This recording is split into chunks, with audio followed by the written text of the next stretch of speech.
তো চলে এসো, আজকের একটা রেসিপি নিয়ে চলে এলাম। তো এখানে দেখুন কাঁচা আম নিয়ে নিয়েছি। তো ব্যাঙ্গালোরে 12 মাস কিন্তু কাঁচা আম পাওয়া যায়। এখানে আলু আর কাঁচা আম নুন হলদি একটু দিয়ে আর সিদ্ধ করে রেখে দিয়েছি। আর রেখেছি এখানে ভেটকি মাছ ভেজে। ভেটকি মাছ দিয়ে আজকে মাছের টক ঝোল বানাবো।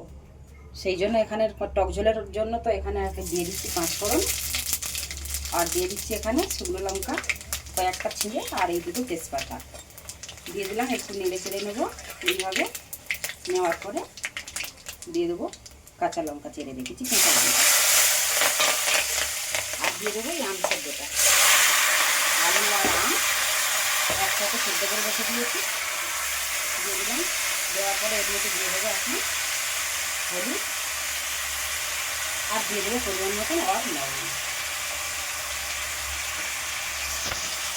এখানে দেখুন এই কষিয়ে নিয়েছি হলদি নমক টমক দিয়ে, আর এই দিয়ে দিচ্ছি পরিমাণ মতন জল।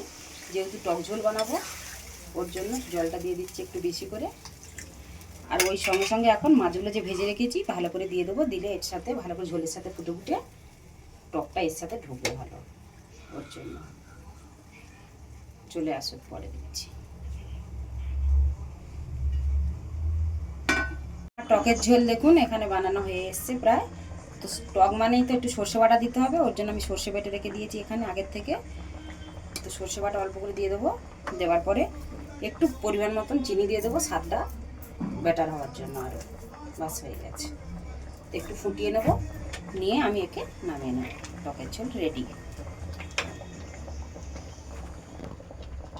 তো এখানে কাঁচা আম দিয়ে আলু দিয়ে মাছের ঝোল হয়ে গেছে, টক ঝোল। তো এখন এই গ্যাসটা বন্ধ করে দিলাম। দেখুন কি দারুণ হয়েছে, অসাধারণ। এইভাবে বানিয়ে যদি আপনারা পারেন খাবেন।